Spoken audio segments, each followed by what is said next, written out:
Okay, I'm doing a video review of these two lights. They may look identical because they're about the same form factor, but they are very different. They are both from the same manufacturer, MCoPlus. The one on the left is the LE520A, and the one on the right is the LE720A. The difference is that the 720A has 200 more lights. The numbers 520 and 720 refer to the number of LED bulbs in each light. So what that means is the one on the left is 3,500 lumens, and the one on the right is 4,700 lumens, or a difference of about 1,200 lumens with those 200 extra bulbs in this light.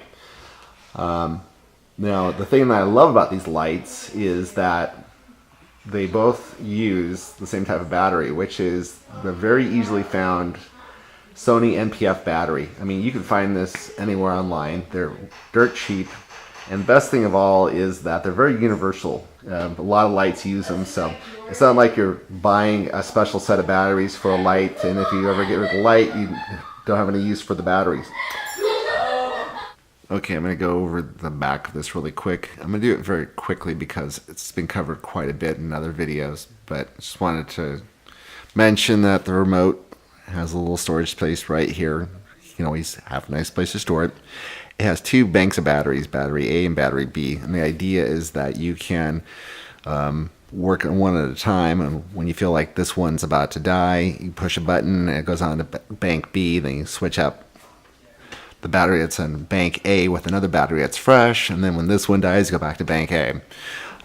Everything is powered by this little button right here. This is the power button for the light, and what's interesting about this is that when you want to use the remote, you actually have to turn the light on first with the power button, because if you turn it off by this button, if I were to push this off, the remote doesn't work with it. So you actually have to turn it on, and then you have to use the remote to turn it back off again. It's a little interesting feature about it, but just a little idiosyncrasy, I should say, about the light. Again, if you want to turn up and down the intensity of the light, there's a little dial here you can switch on the power button, and it easily scrolls up and down between maximum and minimum power. Minimum power is 00, maximum power is 99. We're going to go over the strobo features right here in a moment, but the channels button, and basically there's 4 different channels that this light works on. So the idea is that you can control lights simultaneously, or you can control them independently, and you can control up to 4 different lights with the remote, or I should say 4 different banks of lights with the remote. So it's all handled by pushing this button right here, H1, H2, H3, H4. And this is the fan button. The truth of the matter is that this is probably the only button that I cannot find on the remote. You have to use this from the back of the light itself. What I was going to say, the truth is that these LED light bulbs are very efficient. They don't produce a lot of heat, and therefore there's not a lot of demand for the fan. But if you're going to blast this thing up to full power, yeah, maybe. If you can keep it on for long periods of time, you should be nice and turn the fan on. It does a little something. Okay, so now we're looking at the actual remote. This is running at 2.4 gigahertz, which is roughly the same band that your Wi-Fi works on. I did take it outside, and I was able to get this line of sight to work for about 300 feet, which is, kind of the range of what you would find on Wi-Fi.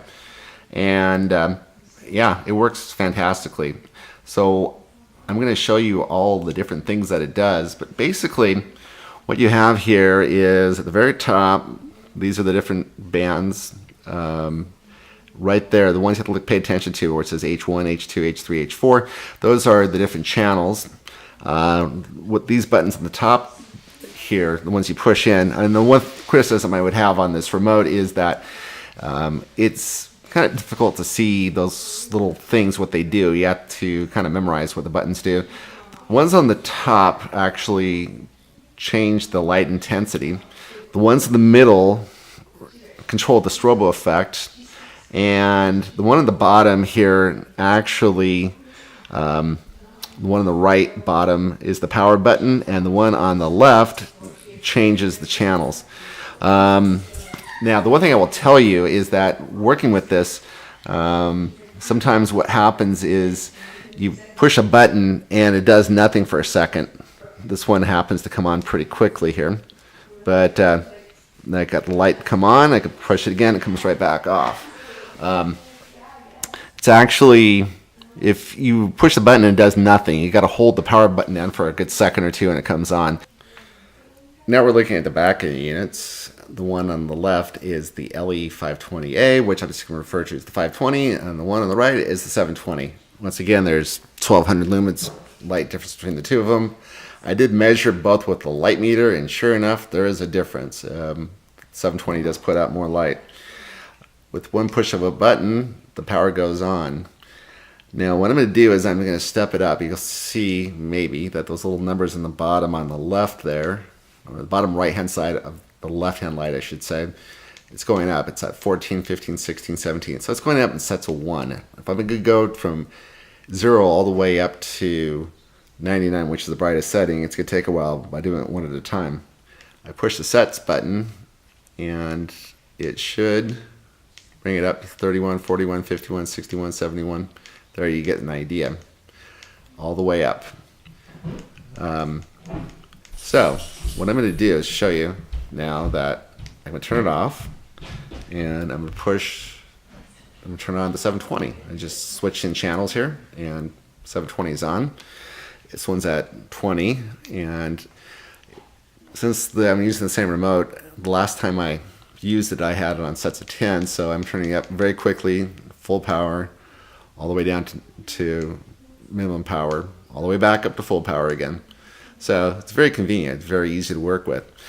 Now, what I'm going to show you next is actually true of both units, and that is this thing called strobe. I'm going to turn this up to about 30 just so you get an idea.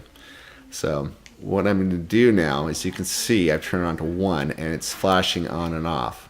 It's a strobe light effect. I'm going to switch it up to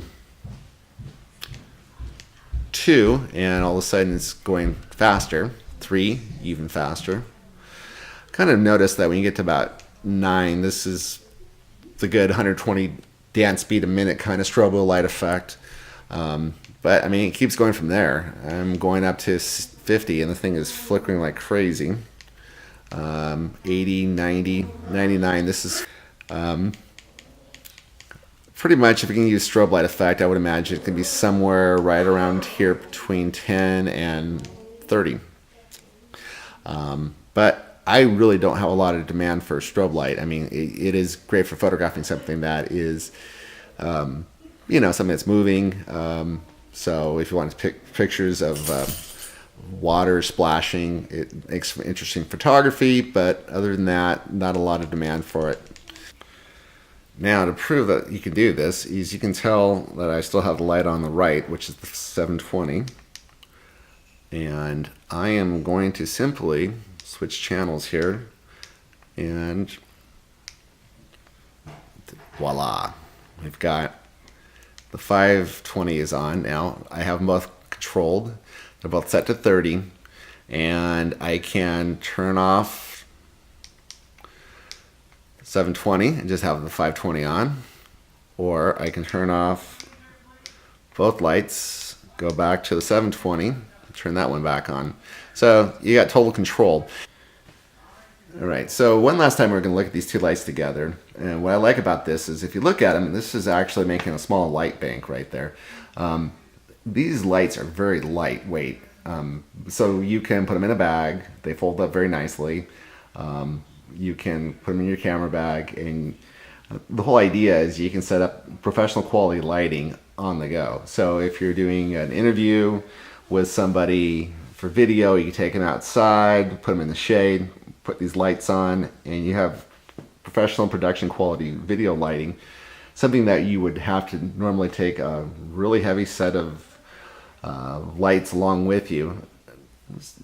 Instead of doing that, all you have to do is put these two lights in the bag. You can use those little Sony batteries, and you have enough power to, get your 10, 15, 20-minute segment on video. Also, you can use these for professional quality photography. You can use them as studio lighting. They are fairly small lights, so this is great for portraiture, such as doing headshots and head and torso shots. But together, they put a lot of light. It's very impressive. So summing it all up, we've looked at both these lights. They are essentially identical lights with the one difference, that being that one light has 200 extra bulbs, which gives it about 1200 lumens more power. That being said, if you can afford it, I would definitely recommend the LE720A. If not, the LE520A is a fantastic investment. What's neat about this system is that you can start off with just one. You can start buying batteries, and you can get going with just one light. Then as your needs grow and as your budget grows, you can keep adding lights. So you can have a second one, and you can stack them on top of each other and make a light bank. Then after a while, you can get another two, and then you have two sets or two light banks. And with that, you can do very professional quality lighting for things like video and still photography. All in all, this is a fantastic value, and thank you for watching.